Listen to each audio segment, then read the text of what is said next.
So I'd like to introduce to you the founders, four of the authors of the Constitution. Today is the 231st anniversary of the day that after the Constitutional Convention in Philadelphia, the people who had hung in there throughout the convention, most of them signed it and sent it off to the states for ratification. And so when I was thinking about things to do for Constitution Day, you know, you hear people say, oh, what was the intent of the framers? We hear that a lot in our politics.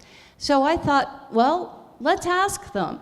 And so I did some conjuring, and we have four of the delegates here. So I'd like to introduce to you Alexander Hamilton.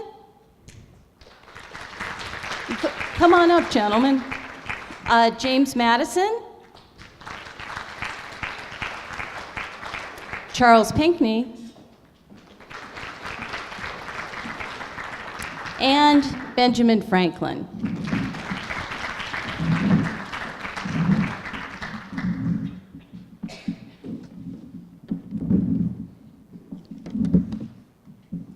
So,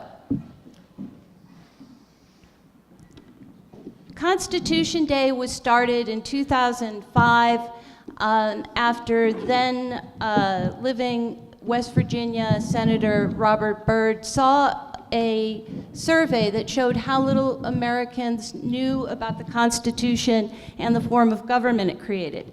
This year, just released a couple of days ago, the Annenberg Constitution Day survey, this shows how many people knew that there were three branches of government.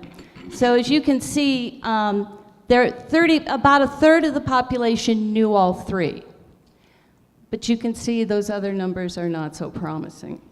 Now, last year, they focused their questions on First Amendment rights. And this is the year of First Amendment free speech. So when they asked people, okay, so what rights are in the Constitution, 48% could recognize that freedom of speech was protected by the First Amendment, but the other number is not so good. So, why does this matter if we know? Well, ignorance about government matters because it prevents democratic government from working. Government can't properly represent you if the people don't understand the government or don't know what it's about. It also allows the elites to manipulate the system, and it forces politicians to appeal to people, to make their appeals for election or re-election to people who don't understand the system. And that leads to all those really extra annoying ads that we see. Okay, so 1787, Philadelphia Constitutional Convention. So Charles Pinckney is right there in the picture. He was the delegate from South Carolina. Benjamin Franklin, pictured there, one of the delegates from Pennsylvania. Alexander Hamilton, one of the delegates from New York. James Madison, who was one of the delegates from Virginia. And are you guys sitting in your right order? Yes, you are. Okay. Well, before I ask the first question, I thought some founding fathers' humor might be in order. You can Google anything, I swear to God. So it's 1787, and they're in Philadelphia, and a bunch of them are sitting around the table working on the Constitution, and it was a really hot summer. It had been a long day, and one of the founders says, "Whew, it's getting really warm in here, isn't it?" And another founder replied to him, "It sure is. Shall I open the window?" And the first founder says, "No, that's all right. I'll just take up my jackets and roll up my sleeves." To which the other founder replied, "Wow, that's a really good idea. Why don't we include that in the Constitution?" And the first founder responded, "What, the right to roll up our sleeves and go to work?" He says, "Yeah, but that doesn't sound quite right. It's not smooth enough. How about everyone shall have the right to bear arms?" Thank you. So, I will. It's better than arming bears. Yeah, well. So I want to ask you, first of all, the First Amendment, it's called the First Amendment because it wasn't in the original Constitution. The amendments were the afterthoughts. And in fact, all of the first 10 amendments, or what we know as the Bill of Rights, weren't added to the Constitution until 2 years later. So before we talk about freedom of speech, I mean, it wasn't in the Constitution originally. Why was there not a list of rights included in the original Constitution? I want to see if I can you hear me? Yeah, okay. I was the one who more or less was given credit or lack of credit for putting together the amendments. And by the way, the order was not any particular order either. It's not like we sat down and said, let's make the First Amendment be the most important or something like that.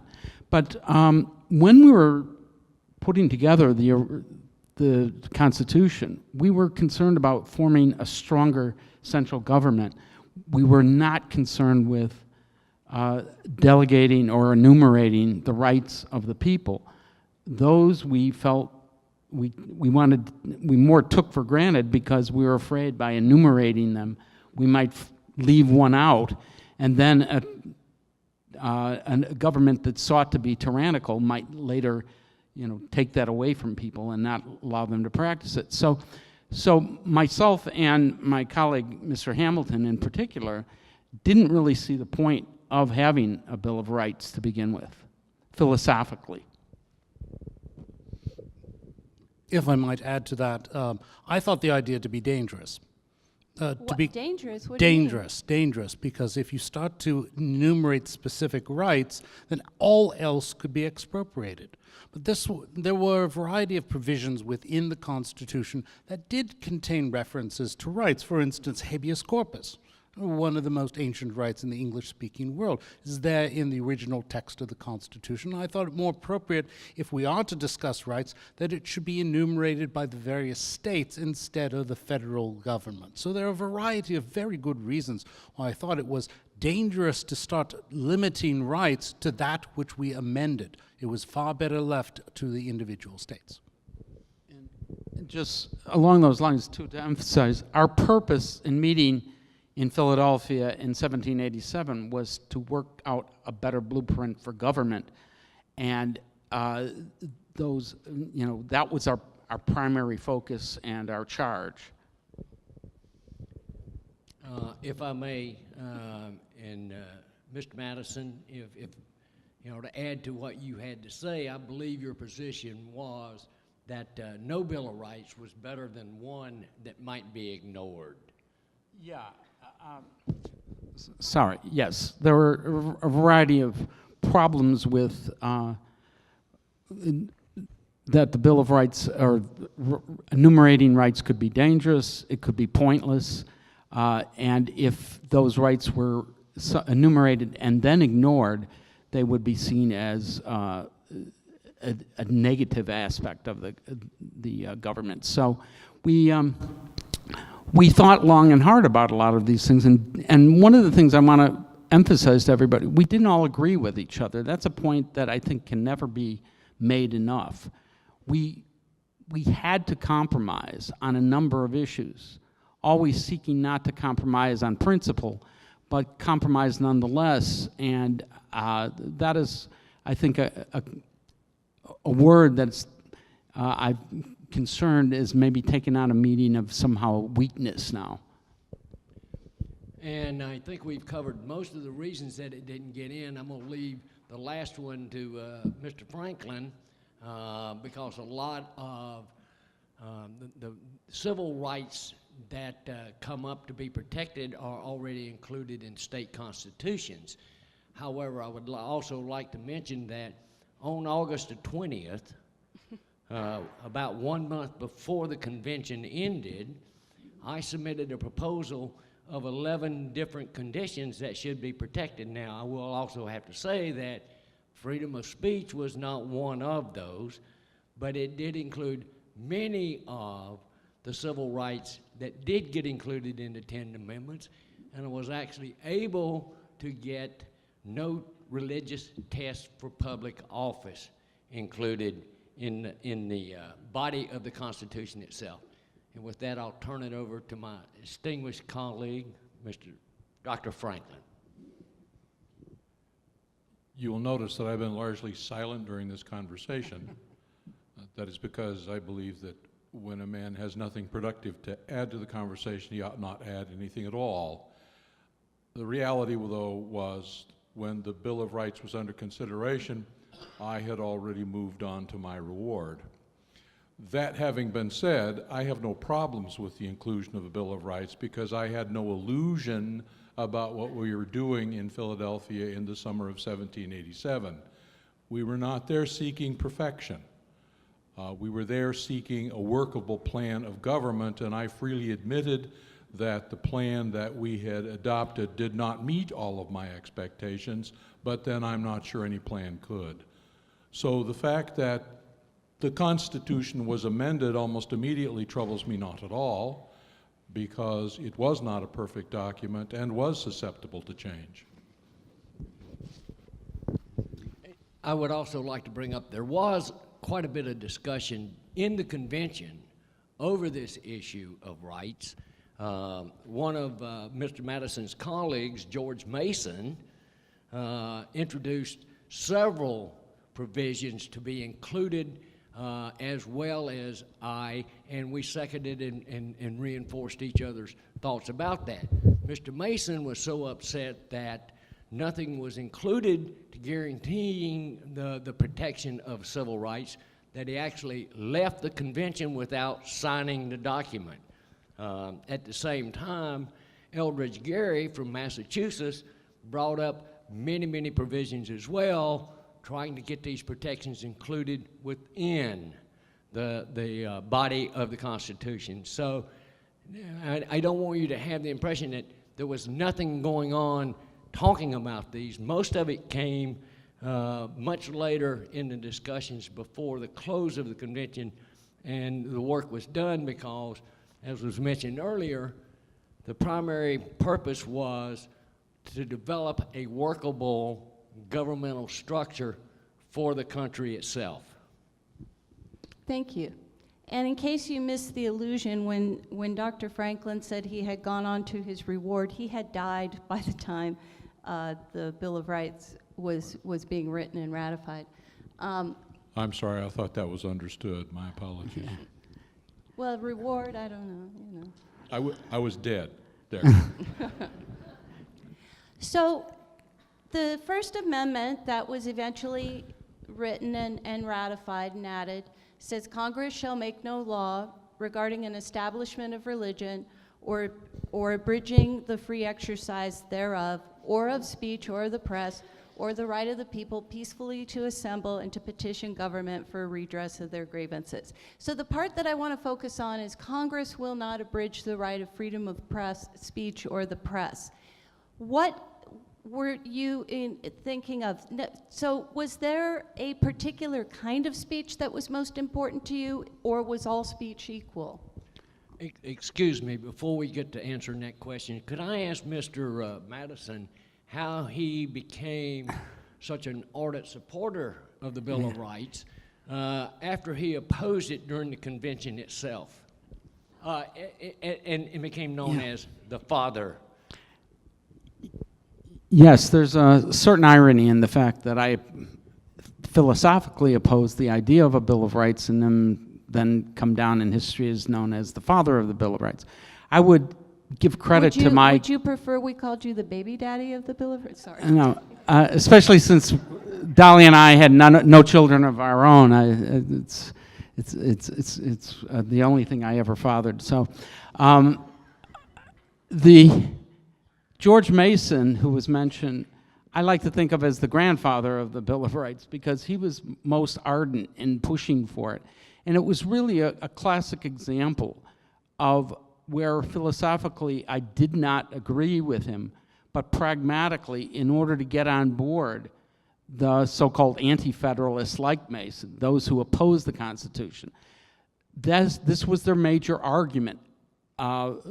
Even though they lost in the ratification conventions at the various states, they did bring this point up, this kept coming up, and I realized that in order to get them on board, the losing faction, if you will, that it would require addressing their concerns so that they felt they had a stake in the government as well. And so from a pragmatic point of view, I was willing to compromise in order to get that more perfect union that we were seeking. All of us were very upset with the final document that we hammered out. But we thought, okay, at least we have something, and as Dr. Franklin pointed out, amendments could adjust the things that we didn't get right or that we left out. You've talked a couple of times about how there wasn't disagreement. I wonder if you could each tell me one of the things that each of you in particular disagreed with. Mr. Pinckney, what did you not like? Before I answer that question, I wanted to follow on a question to Jimmy, using the familiar term. Did it not have anything at all to do with the significant population of Baptists in your district that you were trying to run for Congress with? I don't see how that's relevant at all. I'm not sure why we have to bring up these kind of political concerns. That was after the fact, okay? But yeah, when we moved to put together a Bill of Rights, there was also a practical aspect of it. I don't see that as necessarily wrong. It's because you kept changing your damn mind, Madison. Every time you stood on principle, then you reversed yourself. Don't you remember that? I started a certain bank in the United States. Don't you remember that? And you opposed it until after I was dead. Then you thought it was a marvelous idea. In my defense, I've been called a kind of weather vane in terms of I tended to point in the direction against the direction I thought the country was going dangerously in. And so at the time of the Constitution, I was worried about the states. Once the Constitution was put into effect, and I saw how Mr. Hamilton tried to use it to create an energetic executive that he would be behind, I became worried.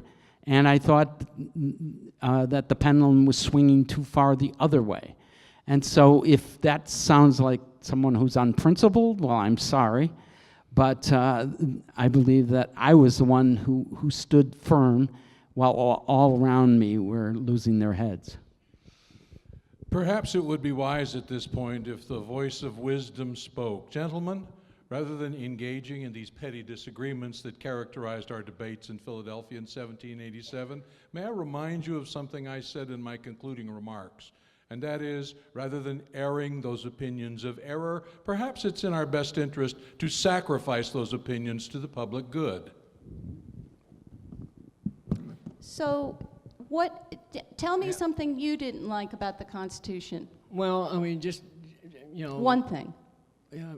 To further enlighten the rest of the audience, even though the Constitution was ratified by 11 different states, 5 included a provision that there would recommended amendments and a convention to amend the Constitution, so to include a Bill of Rights.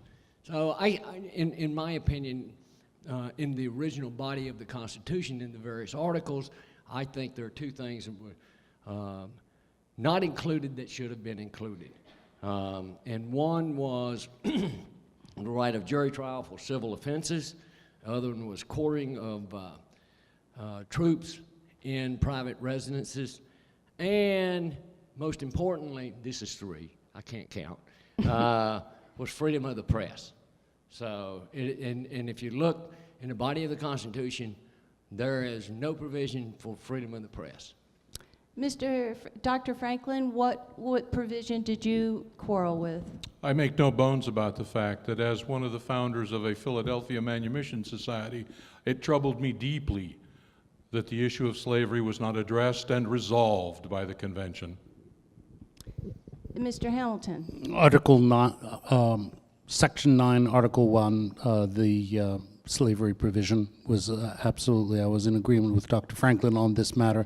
I thought it was high time that we end such an odious practice in the United States, and I regret deeply putting my name to an agreement that allowed the importation of African slaves for another 20 years, and then to my great disappointment in seeing the subsequent generations that it took so long for elimination of the institution altogether. And Mr. Madison, what part of the Constitution did you, as we know it today, did you object to?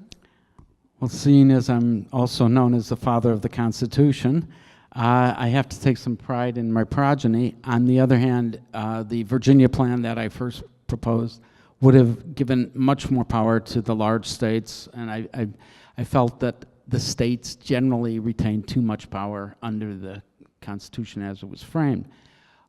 To the point about slavery, let me point out that philosophically, I was against slavery. Pragmatically, I felt that as great as the evil was, no union would be worse. If we have no union, the southern states that had slavery would still have slavery. But with a union, perhaps there was an opportunity to do something along the lines of manumission and even emancipation that Dr. Franklin and Mr. Hamilton talked about. Remember, they're from Pennsylvania and New York. Very few slaves. Those were societies with slaves, but not slave societies like Virginia. And so it was a very hard sell. And as much as later generations will look on us as not accomplishing that, that was not our task in Philadelphia. Our task was to create a union that could be maintained and be perpetual, and trying to solve the issue of slavery before that would have meant no union, in my opinion. And I would second what Mr. Madison had to say. Trying to convince the southern states to sign a union that abolished slavery at that time, we would not have had a United States of America. We'd had two different sectional bodies. So, Mr. Pinckney, you objected to not having a provision for freedom of the press in the original Constitution. Why did you find that to be important? And I found that to be important because there needed to be a free and open discourse about matters that pertain to the government of the United States and the operations, and it needed to be some transparency about what was taking place and arguments about both the pros and the cons of what was taking place. But wasn't the press pretty lively at the time? The press was lively, but the other thing that really concerned not only I, but also the other founders was the possibility, and believe it or not, the encroachment of the powers of Congress to do away with the freedom of the press. Most of the founders were much more concerned about Congress expanding the powers that it had been granted and becoming overbearing and beginning to restrict most of the freedoms that had been guaranteed within the Constitution and later on within the first 10 amendments. We keep using the word founder. I'm not entirely sure we had a sense of ourselves as founders. Obviously, in order to put together a plan of government, it's advantageous to call upon the wisdom of many individuals. That is what we attempted in Philadelphia in 1787, was to call upon the wisdom of many different individuals. And of course, we were smart enough to realize that along with that wisdom, came their passions and their prejudices and their errors of opinion. So it was a lively and ultimately productive discourse, but I'm not sure that that we had any illusions about what we were doing and its difficulty. I perceive that since we've been gone, you all look back upon what we did with a good deal of satisfaction, perhaps. But also, I think you place in us an aura that we never would have claimed for ourselves. Just to follow up, we were totally shocked to see that the document is still in effect. We hope that it might last a generation. And, could we shackle future generations to our ideas? So it's a very surprising thing to know that it succeeded as well as it has, as long as it has. So by 1791, when the Bill of Rights was ratified, there was this protection that Congress shouldn't abridge freedom of speech or the press. And yet, in 1798, Congress passed the Alien and Sedition Acts, it was a series of laws that did suppress free speech. So at that time, there were probably still members in Congress that had been a part of the Congress that voted to propose the First Amendment. What up with that? I think you have to understand the Alien Sedition Act occurred within a context, and the context was the rise of revolutionary France at the time, which had become quite violent, and which was posing a direct threat to the United States. After the XYZ affair, as we called it, there was an attempt by French delegates to intervene in American public life, to have this effect upon our politics, and President Adams, largely urged by his wife, decided that there were limits to this discourse, and these resulted in the aforementioned Alien Sedition Acts, and some of it involved censorship of the press, particularly in those instances in which it was bringing disrepute to the government. We saw that as an important act. Now, subsequently, I think Mr. Adams, after my passing on to my reward, blamed me. I certainly knew that it was actually his idea, but this was something that occurred within a context of international interference in our republic, and I don't think we should ignore that. Were there objections to the Alien Sedition Acts at the time based on the First Amendment? I made one of the objections. I was philosophically opposed, but I was pragmatic on something. Now, on this issue, I wrote what was known as the Virginia Resolutions, seeking to interpose against a law which I viewed as unconstitutional. And if we keep in mind at this time there was no judicial review yet, so who got to determine what was unconstitutional was very much up in the air. And in this case, I believe that the state had the power to rule against a law and not enforce a law, or to interpose against a law that it found to be unconstitutional, because of going against these very rights that you're talking about.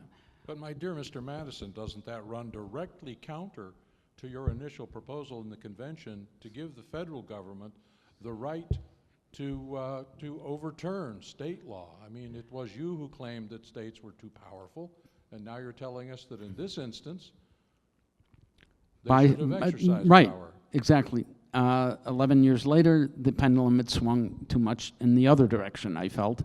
And so, weather vane that I was pointing to warn Americans of the new danger that was posed by an overweening federal republic.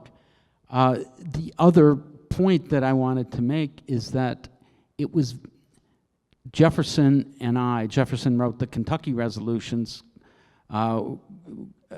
against the Alien Sedition Acts. And in doing so, we were seen as almost traitorous because we were opposing the administration in power. And the administration in power saw itself as the government. So to oppose that administration was seen by Federalists, people like Mr. Hamilton, as somehow bordering on treason on our part. We saw ourselves as simply a loyal opposition who was trying to bring the country back to a kind of sane way of thinking.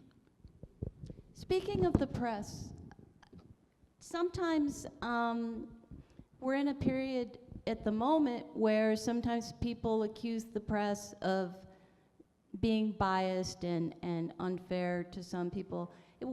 What was the tone like amongst reporters? Were they always very respectful, or was there ever any bias? What did you guys feel? What was your sense of reporters in the press? That was the nature of the press. What? The press reported bias exactly. I mean, newspapers were party organs. Newspapers were expressors of the various opinions of partisans in politics. They weren't objective? No. The way They were the way- vicious. The way Vicious. The way objectivity occurred was to make certain that there were multiple voices that would be allowed to speak, and from that multiplicity of voices, then one would be able to determine for oneself what was worth adhering to and what not.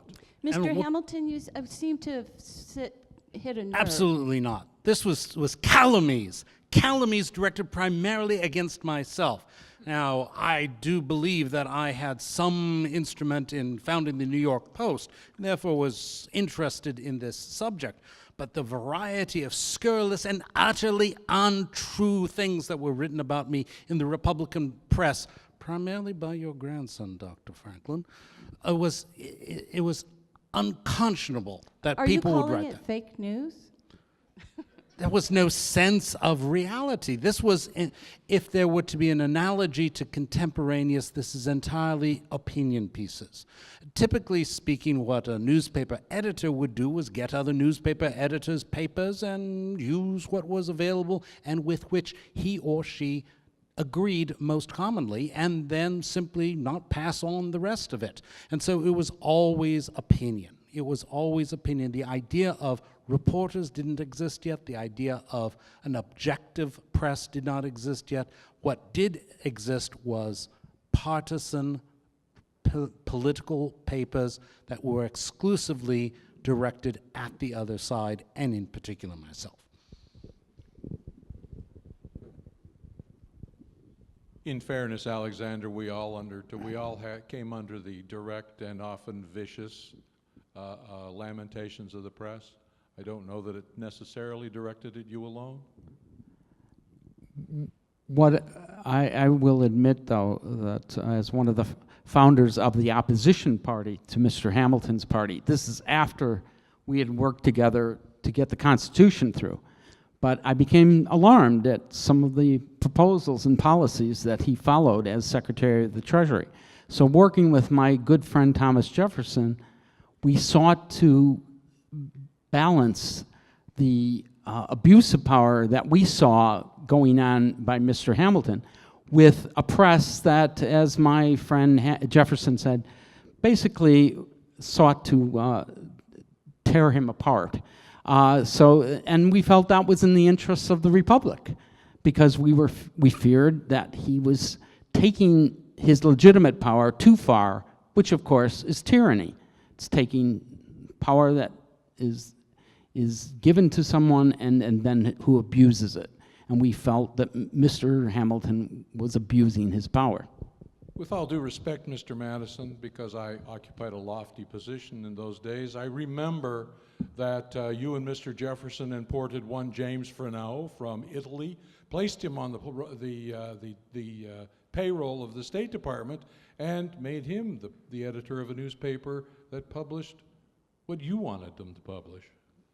Much of which was simply untrue. I think what you can see is that we didn't have a consensus once we laid down the blueprint for the government and even the Bill of Rights. Interpreting those things, we never agreed on.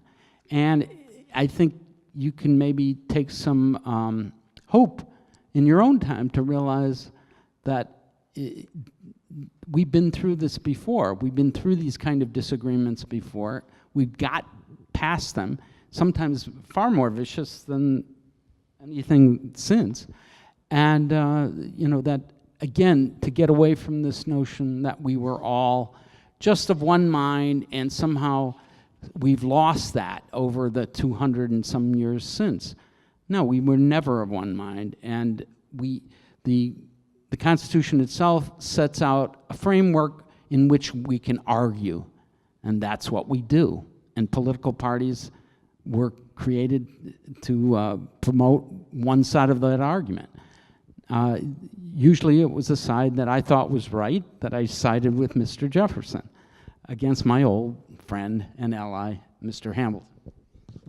Yeah, and I don't want you to think that this, divisive nature of the argument was just taking place up in the Northeast and where the center of government was. I retreated back to South Carolina, and I was subjected to the same partisan vitriol that these gentlemen up here were. I ran as governor 4 times in the state of South Carolina, and each time the elite landed gentry of the Low Country down in the Charleston area disparaged me because I was from that class, but at the same time was looking to the high country, the farmers and yeomen inland, for my political support. So, this partisanship in terms of the press was going on throughout all of the states themselves, and not just in the national press itself.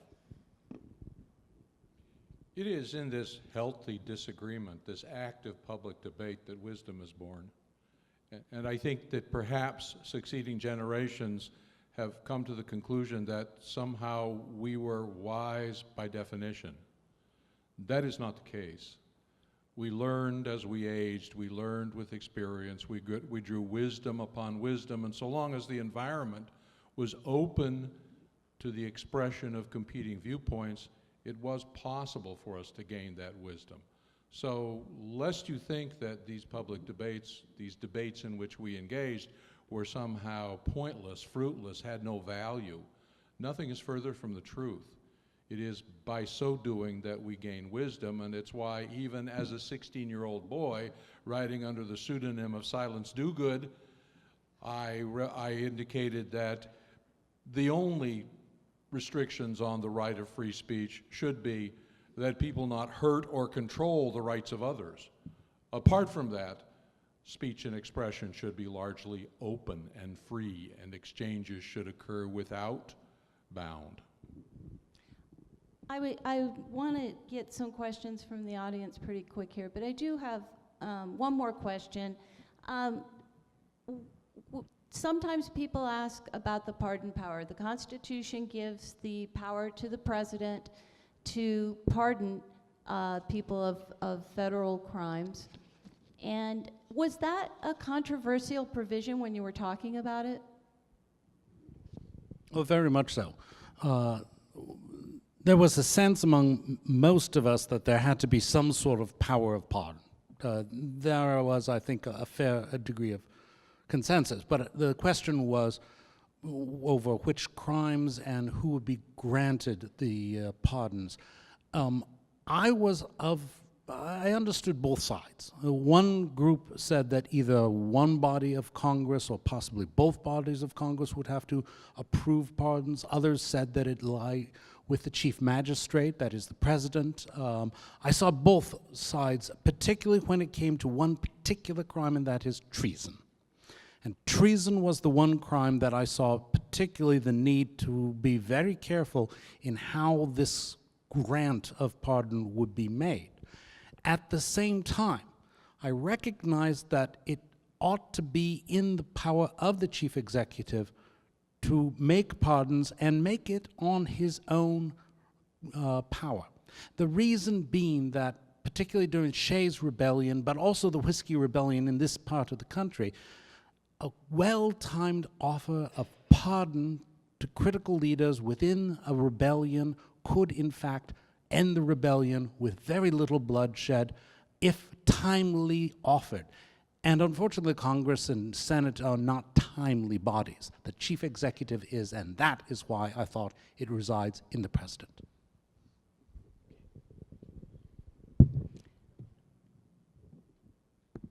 I would like to, do you guys have some questions? What have you always wanted to ask the founders?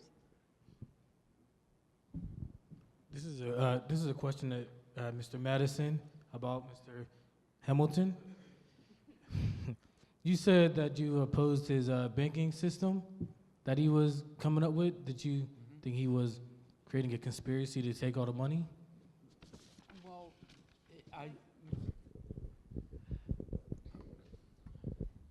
once the government went into place, Mr. Hamilton was very aggressive in promoting certain policies, especially financial policies.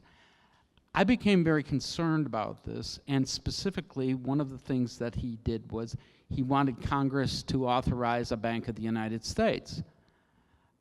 There's nothing in the Constitution that specifically talks about a Bank of the United States. And myself and my friend, there's nothing specific in there. And working with my friend, Mr. Jefferson, this was the first real policy of Mr. Hamilton that we used to form an opposition party to him. Because what we saw is a kind of usurpation of power, the threat of that. And this is very real because this is, we were a new republic in a world full of monarchies. And this is the kind of policy that you would see in a monarchy, we feared. To respond, my favorite article. We kept them on separate sides of the room. I don't know how you're going to control them. Section 8 of Article 1, last paragraph, to make all laws which shall be necessary and proper for the carrying into execution of the foregoing powers and all other powers vested by this Constitution in the government of the United States or any department or officer thereof. There is nothing in the Constitution about lighthouses, my good Hamilton, but would you leave the sailors of America to the tender mercies of the deep main? I think not. Therefore, it is absolutely necessary and proper to establish lighthouses and revenue cutters. It's not mentioned in there either. And therefore, a bank makes sense. If you simply studied the Bank of England and the progress that they made in industrializing that country, it is eminently worth emulating in this country as well. Now, I saw absolutely no reason why it's not prohibited by the Constitution. We should have a bank, and it helped the American finance immensely during the administration of the Federalists. The Republicans, on the other hand, abolished the bank, then found it to be useful, and then abolished it again. This inconstancy in the opposition was most unseemly. But before you respond, let me just, sort of chime in here and say the clause that Mr. Hamilton just quoted, necessary and proper, was really the straw man that was available for Congress to expand its powers howsoever it wanted. And that's what most of the people, that the citizenry that were opposed to a stronger federal government looked to as the primary concern. Yes, our concerns were also in a broad philosophical range of much as we were opposed in religion, or we favored, I should say, a separation of church and state. In finances, we favored a separation of bank and state. So we worried about the growth of undue power in the hands of those who would run that government and use that instrument to their benefit. That was a good question. I have a question for Mr. Hamilton. if I'm correct, you did serve in the Army under General Washington. And how did like serving in the Army influence you in the Constitutional Congress? Oh, a very good question. Yes, I did have the great honor of serving under General Washington. I was part of his family, that is the staff officers. I had also previously served in New York Artillery and was particularly fortunate to command a battalion during the assault on one of the redoubts at Yorktown. I must say, one of the things that struck me about the military staff life was the importance of organization. Knowing where your papers are, keeping copies, knowing how to write concisely and directly and succinctly were all skills that were necessary. In the midst of battle, you can't have a long exegesis. You need to get it down and get it right. A second thing that was very important about my military experience is the importance of foreign languages. I was fortunate. My mother was French Huguenot. And she taught me French, and my capacity in that language was essential in working with officers of the French army who came to assist us during the Revolutionary War. And so I recommend it highly to anyone that foreign languages are very important.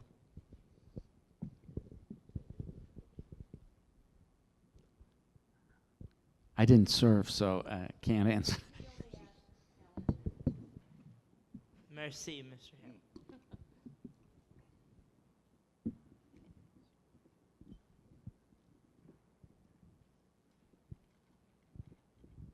So, Mr. Madison, you brought up how you were shocked that the Constitution lasted a generation. Do you and the other founding fathers believe that the Constitution should be examined every generation or so and possibly changed?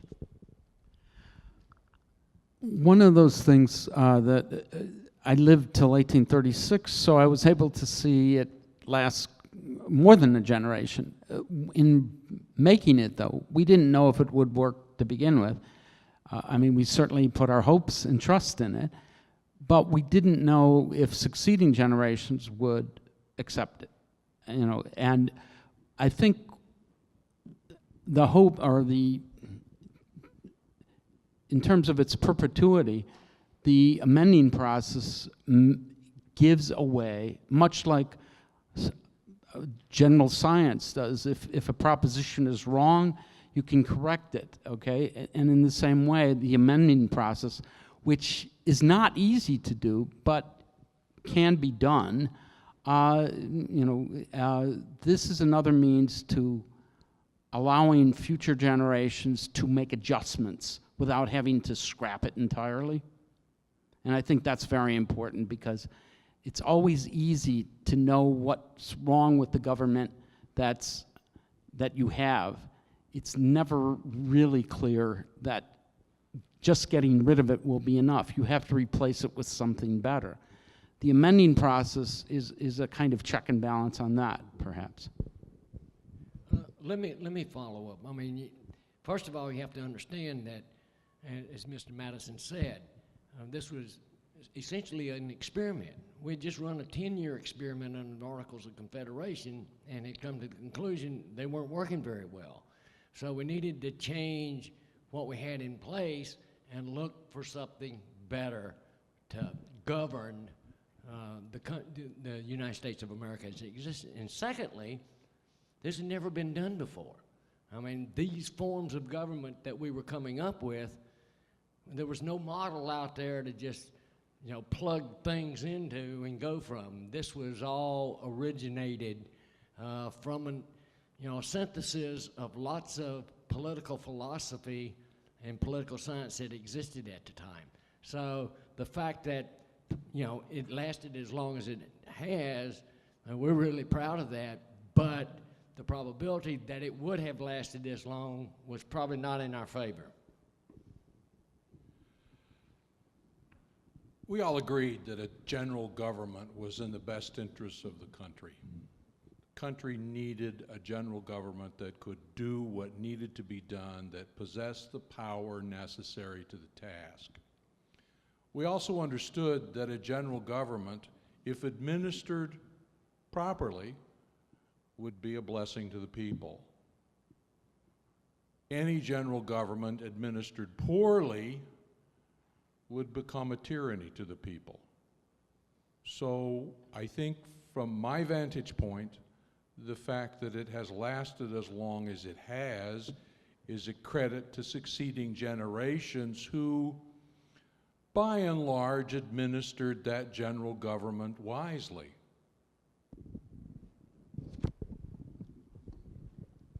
One real obvious point is the beginning words of the document, "We the people."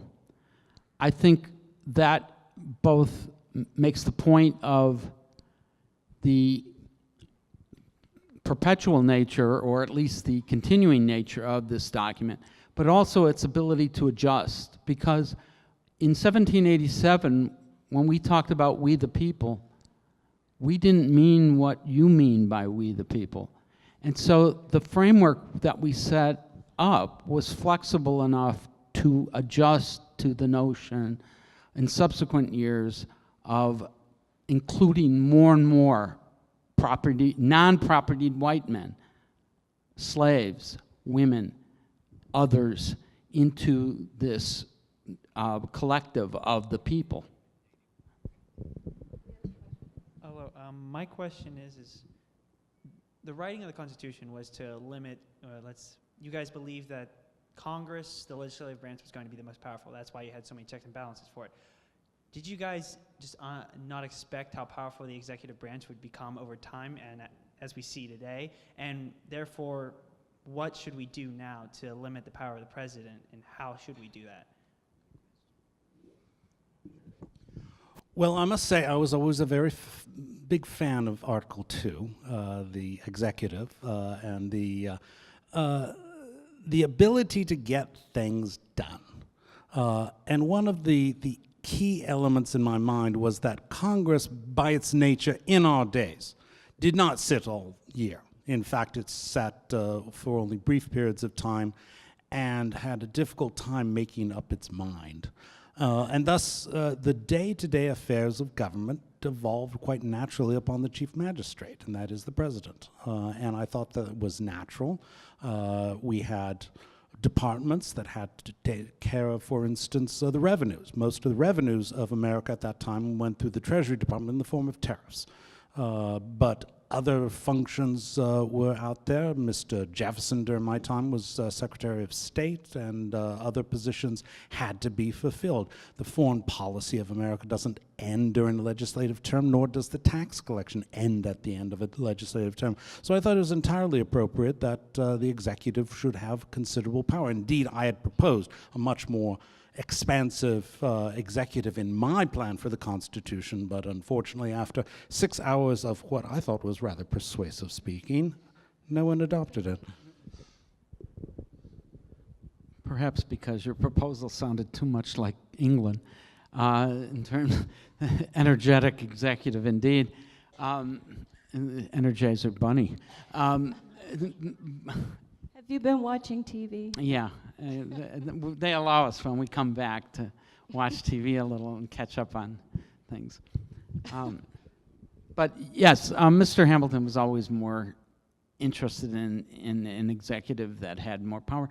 One of the things that I think would have struck all of us as a little unusual or surprising is the third branch that you never mentioned, the courts, especially the Supreme Court. At our time, as I mentioned earlier, there was no consensus that the Supreme Court was the only court that could rule on the constitutionality of something.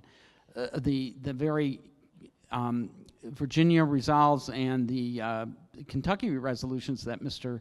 Jefferson put forth questioned that. And as I said, so the states could rule. Later, Andrew Jackson claimed he could rule on what was constitutional and what was not. And he felt he had the right to ignore decisions made by the Supreme Court when they didn't go along with him. So what I think we, again, put into place a framework that allowed for the times to adapt, if the country was going to go on. And I think all of us would be greatly surprised by some of the directions the country has gone in. there's a paradox at the heart of the presidency.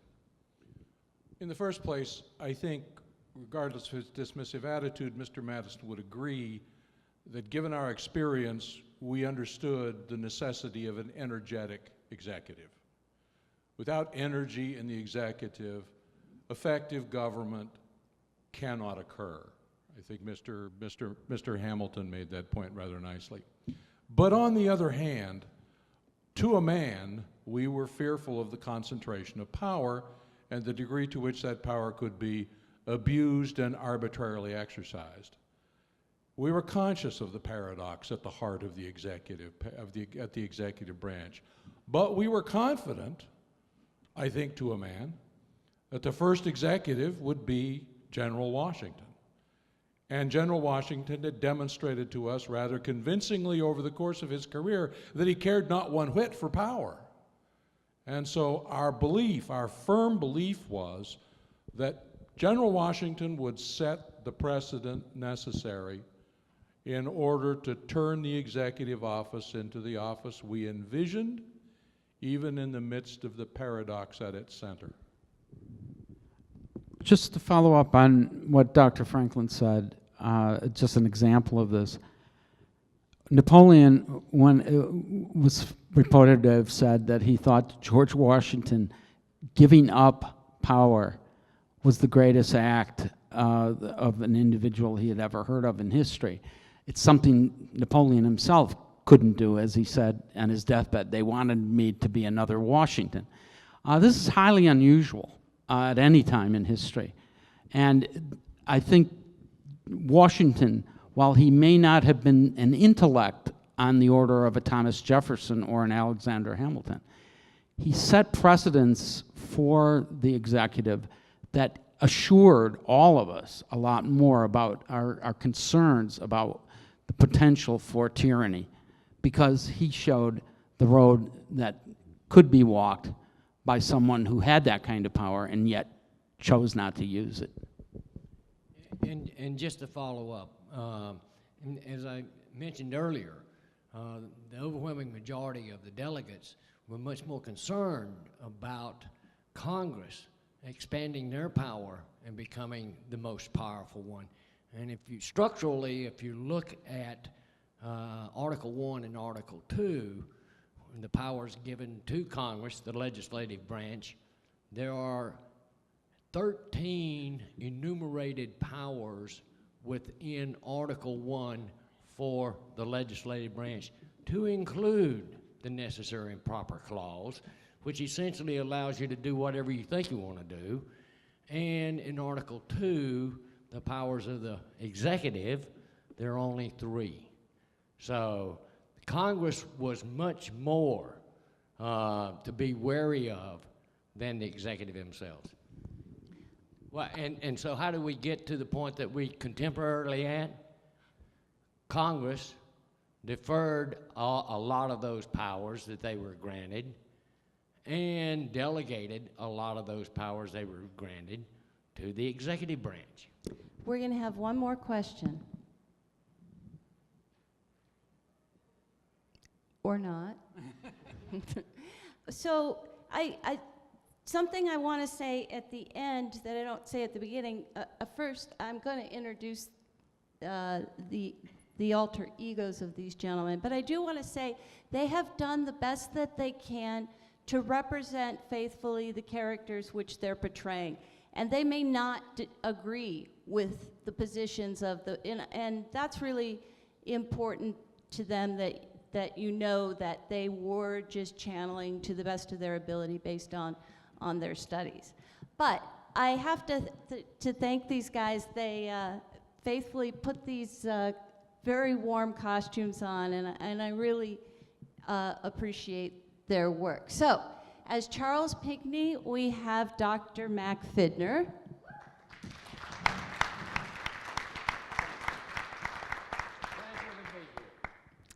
As Dr. Benjamin Franklin, we have Dr. David Chambers. I should point out at this point that the generation wasn't clothed so much as upholstered. Mr. Alexander Hamilton is Dr. Stephen Jackson.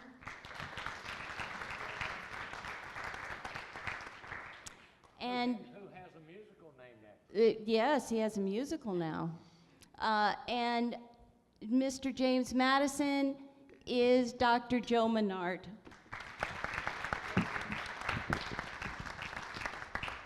I would like to say that I am not a racist, and I am not a sexist, I am not a homophobe, but I play one on TV. Thank you. So, thank you so much. There's constitutions back there. Please take one, and some other literature, and thank you very much.